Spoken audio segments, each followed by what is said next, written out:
ሰላም ጤና ይስጥልን ተመልካቾቻችን ከአንከር ሚዲያ ዝግጅት ክፍል ያክብሮ ሰላምታችንን እናቀርባለን። ባለፉት 2 ቀናት በተለያዩ የአማራ ክልል አካባቢዎች በተደረጉ ተጋድሎች ከፍተኛ ድሎች መመዝገባቸው ታውቋል። በተለይም ከምርኮኞች አንጻር ከፍተኛ ቁጥር ያለው የአብይ አህመድ ሰራዊት በፋኖች እጅ መግባታቸው ነው የተገለጸው። በወሎ የአገዛዙ ከፍተኛ ወታደራዊ መሳሪያ በፋኖች ጥቃት ተቃጥሏል። በስናን ጎጃም ወደ 100 የሚጠጉ ምርኮኞች ቁጥጥር ስር መዋላቸውን ነው በቪዲዮ ተደግፎ ከወጣው መረጃ ለማወቅ የተቻለው። በየአቅጣጫው የሚካሄደው የህልውና ተጋድሎ በተጠናከረበት በዚህ ወቅትና አብዛኛው የአብይ አህመድ ሰራዊት በምርኮና በራሳቸው ጊዜ እጅ እየሰጡበት ባለበት በዚህ ወቅት አብይ አህመድ ተጨማሪ ወታደሮችን እያሰለጠነ መሆኑ ታውቋል። በሺዎች የሚቆጠሩ ወታደሮች በልዩ ኮማንዶ ሰልጥነው ወደ አማራ ክልል እንደሚላኩ ነው ለማወቅ የተቻለው። በዚሁ መርሃ ግብር ላይ ሌተናል ጀነራል ሹማብደታ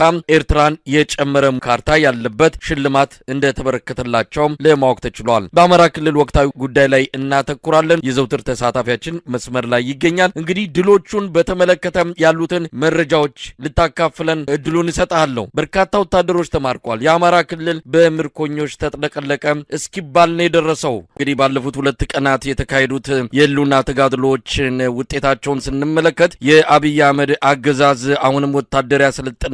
በገፍ ህጻናትን ጭምር ከየቤታቸው ከወላጆቻቸው ጉያ እየነጠቀ ወደ ማሰልጠኛ ካምፖች በአጭር ጊዜም የለብለብ ስልጠና መሳሪያ እየሰጣቸው ወደ ጦር ግንባር እየላካቸው በገፍ እየተማረኩ ነው። እንግዲህ የኢትዮጵያ ልጆች ናቸው አማራ ምድር ላይ እያለቁ የሚገኙት። እነዚህ ወታደራዊ ድሎች ምንን ይነግራሉ? ቀደም ሲል አንተ ያልከው ነው። በአንድ ጎኑ ህዝቡን እየሰበሰቡ ፋኖ የሚባለውን ኃይል አጥፍተነዋል፣ የቀረውንም እኛ ከብቶችና በሬ እንሰጣቸዋለን፣ ጥሯቸውና መሳሪያቸውን ያስረክቡ፣ እኛ በሬ እንሰጣቸዋለን ይረሱ የሚሉ አንድ ጀነራልን ብቅ ብለዋል። በነገራችን ላይ የአማራ ተወላጅ የሆኑ የአብይ አህመድ ጀነራሎች እጅግ አሳፋሪ የሆነ ታሪክ ነው የጻፉ የሚገኙት። በአንድ ጎን አብይ አህመድ ያሰለጥናል፣ ህዝቡን እየሰበሰበ ያስፈራራል። በሌላ በኩል ግን ፋኖ የአገዛዙን የጀርባ አጥንት እየሰበረን ያለው። በአማራ የሚደረገውን ትግል በተመለከተ ብዙ ነገሮች ይነሳሉ። እንደው ከስልጠናው ጋር በተያያዘ የአብይ አህመድ አገዛዝ የማያባራ የሰራዊት ምልመላና ምረቃ እያከናወነ እንደሚገኝ ነው የምንታዘበው። እስካሁን የሚመረቁት ወታደሮች የት ነው የገቡት? ወዴት ደረሱ? እንግዲህ የተለየ ብሔራዊ የህልውና አደጋ በአሁን ሰዓት ኢትዮጵያ የተጋረጠባት እንደሌለ ይታወቃል። ብሔራዊ አደጋዋ ራሱ የብልጽግናው መንግስት ነው። ምንድነው እየሆነ ያለው? የምረቃ ፕሮግራም ላይ ንግግር ያደረጉትና ሽልማት የተሰጣቸው የልዩ ኃይል ኮማንዶ አዛዥ ሌተናል ጀነራል ሹማብደታ ናቸው። ሽልማታቸውም ደግሞ አስገራሚ ነው። እንግዲህ የአብይ አህመድ ጀነራሎች የአሰብን ጉዳይ የፖለቲካውን ጉዳይ ወታደራዊ ኃላፊነታቸውን በመዘንጋት ከፍተኛ የሆነ ቅስቀሳ እያደረጉ ነው። ኤርትራም ያለችበትን ካርታ በመያዝ የአሰብን ጉዳይ በተመለከተ አጀንዳ ሆኖ ይበልጥ ወደፊት እንዲመጣ በዚህ መልኩ ቅስቀሳ ውስጥ መግባታቸውን እያየን ነው። ሰሞኑንም ሜጀር ጀነራል ተሾመ ገመቹ የሚባሉ የመከላከያ የውጭ ጉዳይ ኃላፊ አሰብን በተመለከተ የሰጡትም እንዲሁ መነጋገሪያ ሆኗል። ለህዝቡ ነው በይፋ ጥሪ ያደረጉት። ቀይ ባህርን ወደ እናት ሀገሯን መልሳለን የሚል ዛቻም ጥሪም የተደረገበት መልእክትን ያስተላለፉት። በአጠቃላይ ግን ምን እየሆነ ነው ያለው? ወታደር ይሰለጥናል፣ አማራ ክልል ገብቶ ቀልጦ ይቀራል። ምናልባት ለኤርትራው ከሆነ በዛ በኩል ጦርነት ሊኖር እንደማይችልም ብዙ ነገሮችን እያየን ነው። ምንድነው በአጠቃላይ እየሆነ ያለው? መሳይ ብልጽግና የነካው ነገር እኮ እየረከሰ ነው የሚገኘው። አሁን ለመናገር አገርንም የተከበረች በአያቶቻችንና በቅድመ አያቶቻችን በአባቶቻችን ታሪክ የተሰራባት ለዓለም ምሳሌ የሆነች አገር ዛሬ ተዋርዳ ከአገር ጭራ ተቀምጣ ያለችው በዚህ በብልጽግና አገዛዝ ነው። ብልጽግና አሁን አለ ማለት አይቻልም። እውነት ለመናገር መከላከያው እውነት አሁን አለ ማለት ይቻላል። በየጊዜው ማሰልጠኛ ጣቢያዎች 5 እና 6 ማሰልጠኛ ጣቢያዎች በየ3 ወሩ በ10 ሺህ የሚቆጠሩ ሰራዊትን እያሰለጠነ ያወጣል እኮ። የት ሄደ ያ ሰራዊት? ዛሬ እኮ ኢትዮጵያ የቀጠና ሀገራት ስጋት አለባት ሳይሆን ኢትዮጵያ ራሷ ለዚህ ቀጠና በተለይ ለምስራቅ አፍሪካ ስጋት የሆነች መንግስት ናት። ወይም ስጋት የሆነው ብልጽግና በሀገሮች ተጠልቶ በሄደበት ሁሉ እየተዋረደ ሰላም ለማለት እንኳን እየተቀፈፈ የመጣ ጠቅላይ ሚኒስትር በኢትዮጵያ ሕዝብ ዘንድ ተከብሮ መንግስታቸው በኢትዮጵያ ሕዝብ ዘንድ እውቅና አግኝቶ ከዚህ መንግስት ጋር አብሮ አሰብን አይደለም የአማራ ክልልና አባይን ተሻግሮ የሄደ ሰራዊት እኮ መመለሻ አጥቶ ከፍተኛ ጭንቀት ውስጥ ያለው እውነት ለመናገር አንድ አባባል አለ። አንዲት ኤሊ ከጎንደር ከተማ ተነስታ በአስፋልቱ ስትሄድ ሌላ እንስሳ ያገኛትና የት ትሄጃለሽ ኤሊ ሲላት መተማ ትደርሻለሽ ስትባል ልብማ አለች ይባላል። ይሄ መንግስት አይደለም አሰብ ተመልሶ 4 ኪሎ ሊገባበት የሚችልበት አቅም የለውም። አሁን ምናልባት የፋኖ ኃይሎች አንድ ሆነው የትብብር እርምጃ ከመውሰዳቸው በፊት አንዳንድ ምክንያቶች ትግሉ ተጓቶ ሊሆን እንደሚችል እንገምታለን። እናችንም የፋኖ ኃይሎች ሁለቱ በተለይ አደረጃጀቶች ወደ አንድነት ከመጡ ግን ይሄ ስርዓት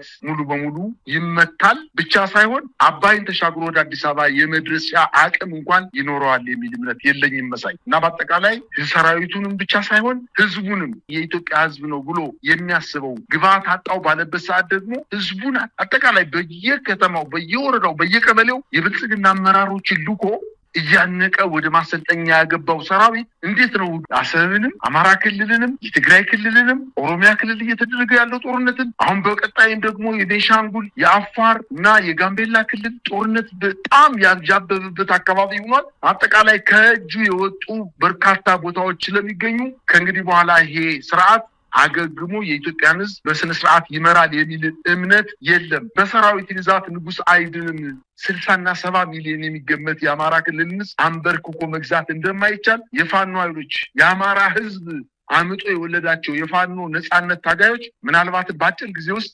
አንድነታቸውን አብስረው ወደፊት ገፍተው ይህን ስርዓት መውጫ ቀዳዳ እንደሚያሳጡት ነው መገመት የሚቻለው። መሳይ ምንድነው የሚያመለክተው እነዚህ ነገሮች? መሳይ በጣም የቸገረ ነገር ነው የገጠመው የአማራ ህዝብ።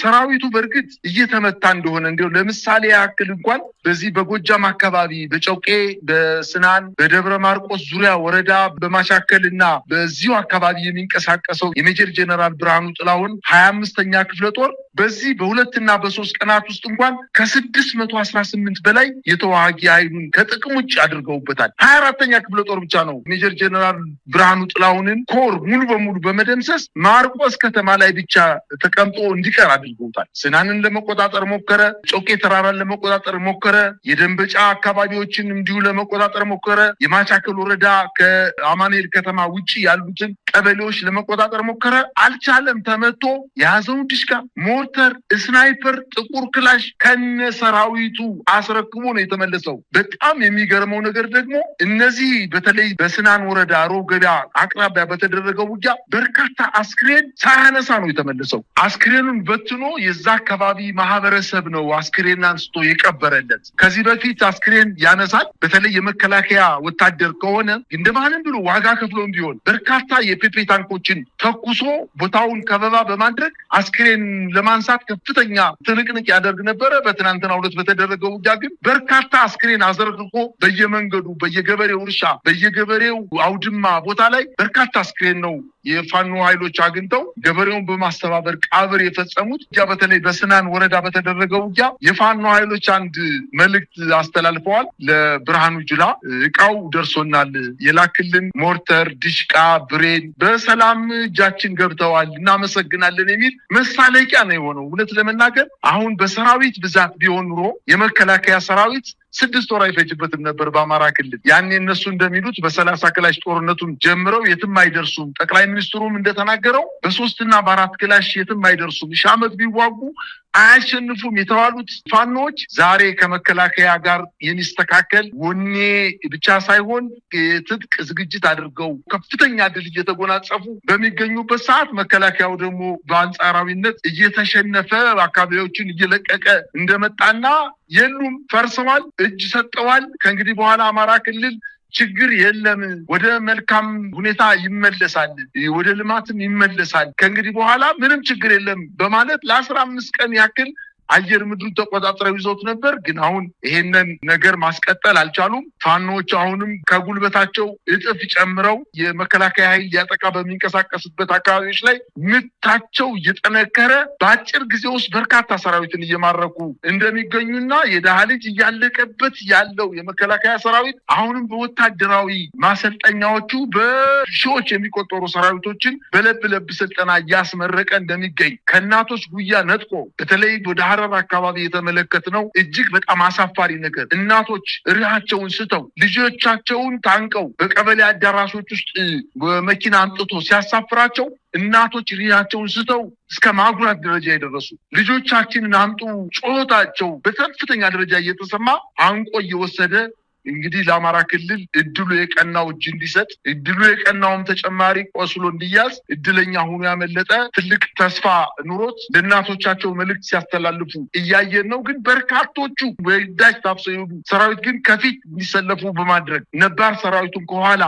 እንዳይሸሽ አድርጎ በጠራራ ፀሐይ በፋኖ ፊት ለፊት እያቆመ እያስጨረሳቸው እንደሚገኝና ወኔ የሌለው ሰራዊት አቅም የሌለው ሰራዊት ምክንያት የሌለው ሰራዊት በአማራ ክልል ገብቶ እየተፈጀ እንደሆነ ይሄን ሞራልና ወኔ ለማምጣት ደግሞ በተሳሳተ ሁኔታ በብር ሸለቆ ማሰልጠኛ ማዕከል ሰራዊቱ ሲመረቅ የኤርትራን ካርታ ያካተተ አሰብን ያካተተ የኢትዮጵያ ካርታ አውጥቶ እንግዲህ ሰራዊቱ ኤርትራ ለመሄድ ሳይሆን አማራ ክልል ላይ ሄዶ እንዲፈጅ ለማድረግና እንግዲህ የኢትዮጵያ ሕዝብ በወኔ በሞራል የመከላከያ ሰራዊቱ እንዲዋጋ የተሳሳተ መረጃ በመስጠት ነገር ግን አማራ ክልል በየሰርቻው በየገጠሩ በየቀበሌው ውስጥ አስገብቶ ለማስፈጀት ወኔያቸውን ለመቀስቀስ አዲስ ካርታ አዘጋጅቶ እንደሰጠና ይሄ በፍጹም ሰራዊቱን ለመደለል ካልሆነ በስተቀር ዋናው ዓላማው በአማራ ክልል ያለውን የፋኖ ኃይሎችን ብቻ ሳይሆን የአማራ ክልልን ለመፍጀት ወደፊት እየገፋ እንደሆነ ነው መረጃዎች እያመላከቱ የሚገኙት። መሳይ